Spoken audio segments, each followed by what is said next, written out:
안녕하십니까. 참 대단한 뉴스가 나왔습니다. 단독은 아니지만 이미 언론 보도는 됐지만 제가 그 소송의 배경과 여러 가지를 또 취재를 많이 해봤습니다. 그러니까 언론 보도는 간단하게 났지만 제가 그 배경이나 여러 가지로 좀 상세하게 말씀드리면, 성남 도시개발공사라 있잖아요. 도개공. 물론 그 도개공 이재명 때부터 있잖아요. 옛날에 그 최윤길 의장 때 그때 만드는 거 성남 도시개발공사가 있잖아요. 여기에서 이재명, 정진상 등 5명한테요 소송을 걸었습니다. 금액은 5억 1천만 원인데요. 여기에 배경이 있어요. 이걸 좀 말씀드리면, 금액은 5억 1천만 원인데 왜 하필이면 또 이게 5억도 아니고 5억 1천이야? 또 이게 왜 5억이야? 그런 게 제가 좀 말씀드리고, 이런데 그 민사소송을 걸었습니다.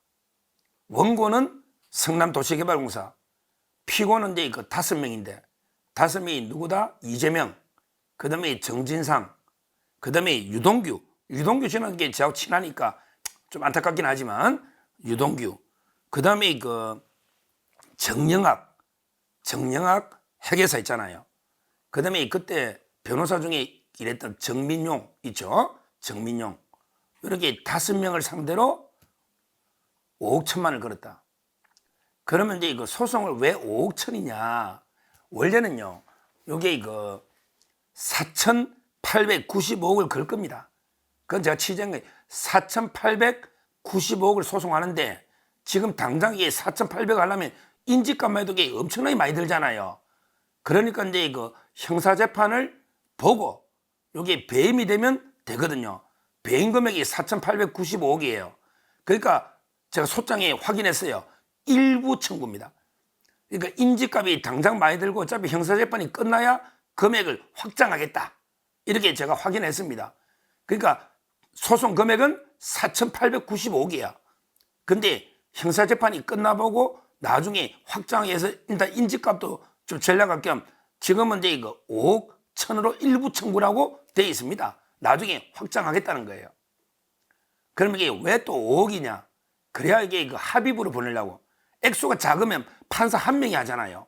근데 액수가 이렇게 5억 정도 되면 액수가 많으면 이제 물론 단독 재정 합의 좀 복잡하지만 액수가 기본 기준이 돼요. 액수가 5억이 넘으면 무조건 이게 일단 합의부로 갑니다. 그러니까 판사 3명이 재판하게 만들려고 5억을 한 거예요. 그래서 5억 1천으로 임시를 한 거예요. 나중에 4,895억으로 확장한다. 이렇게 제가 취재를 했고요. 그 다음에 지금 사장이 누구냐? 그것도 이게 좀 많이 알아봤어요. 지금 5대 사장이에요. 5대 사장이 박민우 사장입니다. 박민우. 이분은 이제 확실하게 자유파 같아요. 왜냐하면 신상진 성남시장으로 바뀌었잖아요. 그러니까 이제 그 박민우 사장은요, 대구고등학교 나왔어요. 대구고등학교. 그리고 이제 경북대 졸업했어요. 그러면서 이제 엘리트로 거쳤더라고. 국토교통부의 도시정책관, 그 다음에 서울지방국토관리청의 청장까지 하고요. 아주 전문가가 이번에 2023년부터 지금 성남도시개발공사 사장이다. 근데 여기서 소송을 안 하면요, 배임이 오히려 이 사람들이 걸려요. 그렇잖아. 성남도시개발공사가 이재명 일당 때문에 4,895억을 손해를 본 거예요. 무슨 말이냐면 이게 원래 한 7천억 가까이 배당받아야 되는데 그때 1,800억 확정 이익만 받고 초과 이익을 배당을 못 받았잖아요. 그게 배임이잖아요. 그게 배임이잖아. 어제 그 유동규 씨가 대장동 재판했잖아요. 이재명이 어제도 하루 종일 재판했어요. 유동규 씨하고 이재명이가 법정에서 막 대판 붙어버려서, 와, 유동규 씨도 그 다혈질 그 방송할 때 봤죠? 막 고함을 지르고 다혈질이잖아. 또 성악가 출신이라 노래도 잘해. 근데 이재명 변호인이 자꾸 이게 유동규 씨를 자극하니까 이재명이는 뒷줄로 앉아서, 왜 이재명이 앞에서 못하겠다. 이재명이 커튼 치달라니까 변호인 뒷줄로 가고요. 그 다음에 유동규 씨가 이재명 변호인하고 싸우다가 뭐라고 이게 치받았냐면, 이재명이가 토론을 중시하면서 상당히 합리적으로 의사결정한다고 말도 안 되는 소리 하니까 아주 토론을 중시하면서 실무자들 의견 합리적으로 한다 하니까 말이 되느냐고. 이게 미리 대장동 다 이재명이 결정했는데 그러면서 이게 북한의 김정은에 비유해버리더라고. 북한의 김정은이가 그러면 합리적인 지도자냐고. 어제 그런 일이 있었거든요. 할 때는 이 대장동이에요. 이거는 말도 안 되는 초과 이익을 환수해야 된다고 넣은 게 김문기 씨가, 돌아가신 김문기 씨가 3번이나 주장했는데 이재명이 빼버렸잖아.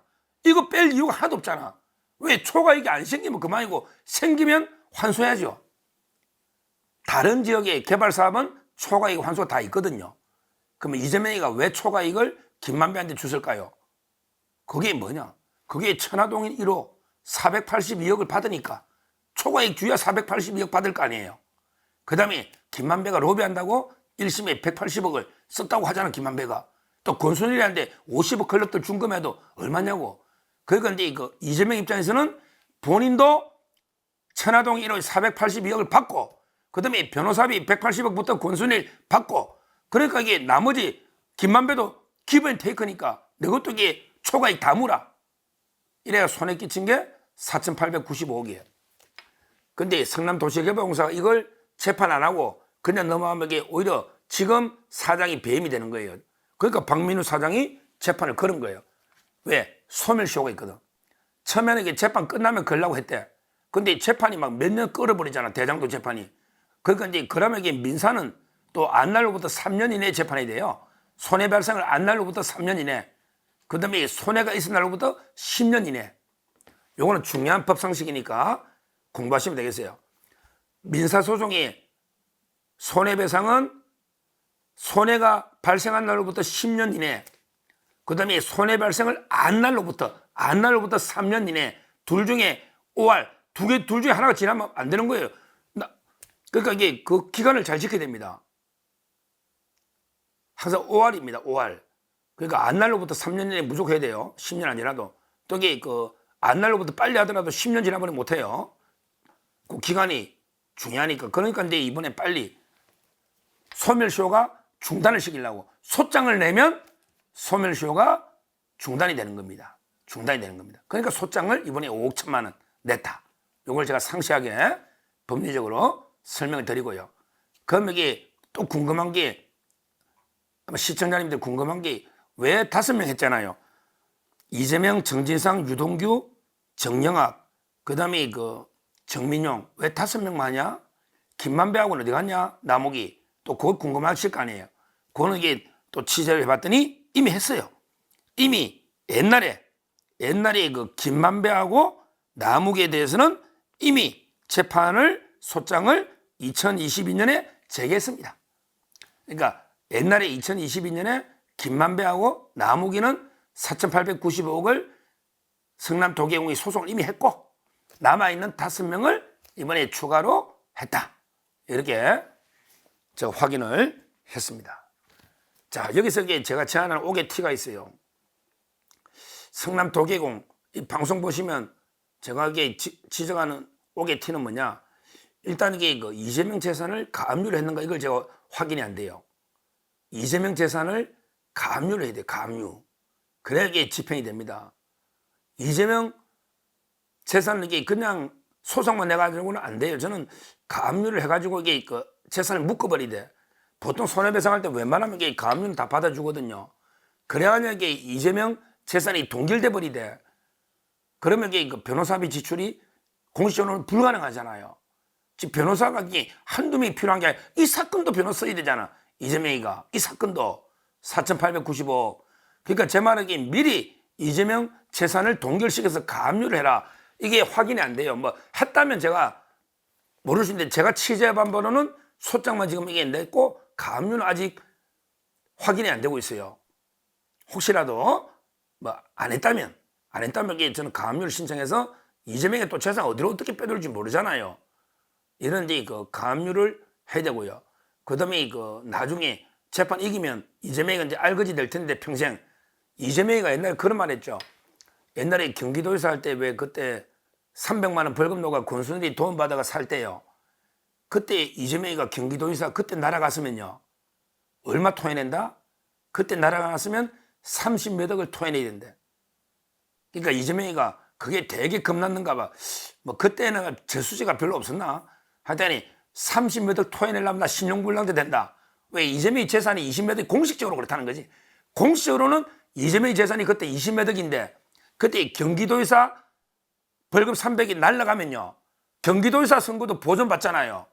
이번에 100만 원 넣으면 민주당하고 434억을 토해내는 것처럼 그때 경기도의사가 이재명이가 날아갔으면 김만배 로비 권순일이 그때 날아갔으면 경기도의사 선거에 비용 보전해 주거든요.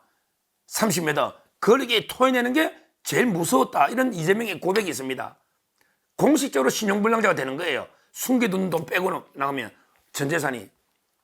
그러니까 이제 저는 이번에 그 도계공이 소송하면서 이재명의 재산을 전부 감률해가지고 묶고 나면 그러면 그 공식적으로 변호사비나 뭐 또는 이게 출마할 때 기타금도 못 낼 거 아니에요. 돈이 없으니까 공식적으로는. 그러면 이게 비자금이 어딘지 드러날 수도 있거든요. 자금 추적에.